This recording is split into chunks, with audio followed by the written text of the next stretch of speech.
17 prime minister ডাঙৰীয়া আহি আছে আৰু এই 17 তাতে গুৱাহাটীত আমাৰ 10,000 বাগৰুম্বা নৃত্য কি কয় এইটো ডান্স পাৰফৰ্মেঞ্চ কৰিব। এইটো খুব ভাল খবৰ আমাৰ কাৰণে হয়। অসমৰ বিভিন্ন জাতি জনগোষ্ঠীৰ যিটো কালচাৰ এইটো আপগ্ৰেড কৰাৰ যিটো চেষ্টা, এইটো ৱৰ্ল্ডত দেখাবৰ কাৰণে যিটো চেষ্টা আমাৰ চিফ মিনিষ্টাৰ ডাঙৰীয়া, সেইটো খুব ভাল ইনিচিয়েটিভ। নিশ্চয় বড়ো হোৱাৰ পিছত হয়তো গাৰো, হয়তো ৰাভা বা হয়তো ৰাজবংশী এনেকুৱা হয়তো পৰ্যায়ক্ৰমে যাব।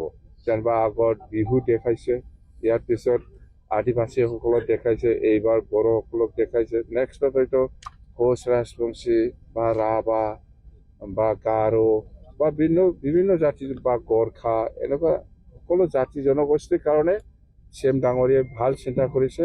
এই কালচাৰৰ ক্ষেত্ৰত বা কালচাৰটো আগবঢ়াই লৈ যোৱাৰ ক্ষেত্ৰত এইটো ভাল ইনিচিয়েটিভ।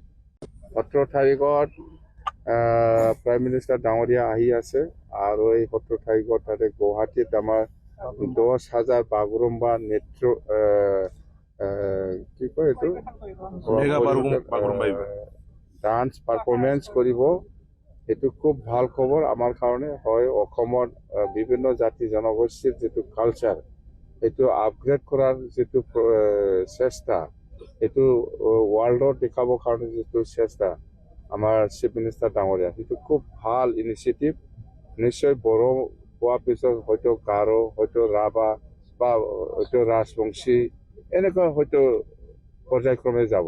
যেনিবা আগত বিহু দেখাইছে, ইয়াৰ পিছত আদিবাসীসকলক দেখাইছে, এইবাৰ বড়োসকলক দেখাইছে, নেক্সটত হয়তো কোচ ৰাজবংশী বা ৰাভা বা গাৰো বা বিভিন্ন জাতি বা গোৰ্খা এনেকুৱা সকলো জাতি জনগোষ্ঠীৰ কাৰণে চিএম ডাঙৰীয়াই ভাল চিন্তা কৰিছে। এই কালচাৰৰ ক্ষেত্ৰত বা কালচাৰটো আগবঢ়াই লৈ যোৱাৰ ক্ষেত্ৰত এইটো ভাল ইনিচিয়েটিভ।